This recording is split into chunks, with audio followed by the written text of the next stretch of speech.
তিনজন বন্ধু, তারা অনেক কিপটে। তো তাদের মধ্য থেকে একজন বন্ধু ফোন দিয়ে বলে, হ্যাঁ বন্ধু বল। হ্যাঁ আশিক, কনে তুই? শহীদ মিনারের সামনে দাঁড়িয়ে আছি আমি আর মুসা। আচ্ছা ঠিক আছে, তাহলে তুই মুসার সাথে করে মুজিব চত্বরের এই পাশায়, আমি এখানে আসি। ঠিক আছে আসছি, রাখ। চল, পিয়াসের দিক ডাকছে। চল। কি রে বন্ধু, ডাকলি? হ্যাঁ বন্ধু, মেলাদিন একসাথে খাওয়া দাওয়া হয় না, তাই ভাবলাম সবাই একসাথে খাওয়া দাওয়া করি, চল। পিয়াস যে কিপটে, জীবনে 5 টাকা খাওয়ায় না, আরও এত কিছু খাওয়াচ্ছে। তিনজনার এখানে প্রায় 1000 টাকা বিল হবে। তা আমি স্বপ্ন দেখছি না তো।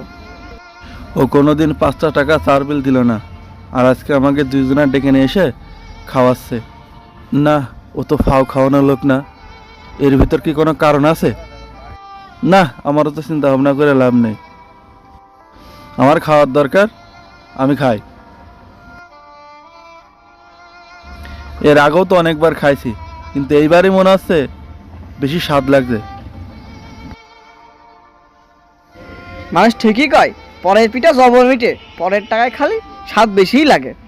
ধর, এতক্ষণ খাওয়া চিন্তা করছিলাম, এত সুন্দর খাবার উপভোগ করে না খেয়ে কি ভাবছিলাম কদিনই। ধর, খাবারটা একটু উপভোগ করে খাই,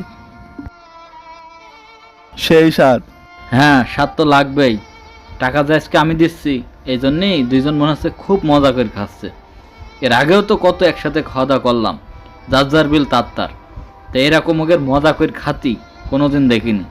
আজকে এমনভাবে খাচ্ছে যেন মনে হচ্ছে এই জীবনের প্রথম খাচ্ছে। আজকে একদিনই তো, খা খা, খাচ্ছিস খা। চল বন্ধু, খাওয়া দাওয়া শেষ, উঠে পড়ি। ভাই, আমাদের তিনজনের বিল কত হয়েছে? আপনাদের 900 টাকা বিল হয়েছে। ঠিক আছে, এই যে ভাই নেন 1000 টাকা। এখানে 100 টাকা ব্যাক দেন। ধন্যবাদ বন্ধু, আজকের দিনটার জন্য। অনেকদিন বাদে তিনজনের একসাথে ভালোই খাওয়া হলো। এই বন্ধু, আজকে হঠাৎ তোকে খাওয়ালাম, কি জন্য খাওয়ালাম জানিস? কি করতি বললি না তো? বিষয়টা কি? আসলে আমার বাড়ি কয়দিন ধরে খুব ফাড়া যাচ্ছে, তাই মেলা দিন আগেই আমি নিয়ত করিলাম যে আমার কাছে কয়টা টাকা হলেই দুটো ফকির মিসকিন খাওয়াবো। তাই জন্য আজকে তোকে খাওয়ালাম। হ্যাঁ, তুই একটা কথা বললি আমাকে, তুই আমাকে ফকির মিনসিন বলছিস? হ্যাঁ, তুই ডেকে নিয়ে এসে খাইয়া বা মনে করছিস? হেই, তোর সাথে আর আমাদের কোনো সম্পর্ক নেই, যা সর। ওর সাথে চলাই যায় না। আরে বন্ধু, শোন শোন শোন, আরে রাগ করছিস কে? শোন, আরে আমি তো তোকে সাথে এমনি মজা করলাম। হেই, তুই জানিস না কানার কানা খোড়ার খোড়া কথা হয় না? আচ্ছা যা, আমার ভুল হয়ে গেছে, মাফ করে দে। যা সর। বন্ধুদের মধ্যে কয়েকজন থাকে খুব বেশি কিপটে, যে খাওয়া দাওয়া করার পরে নিজের পকেট থেকে টাকা বের করতে চায় না। আবার কিছু বন্ধু থাকে গরিব।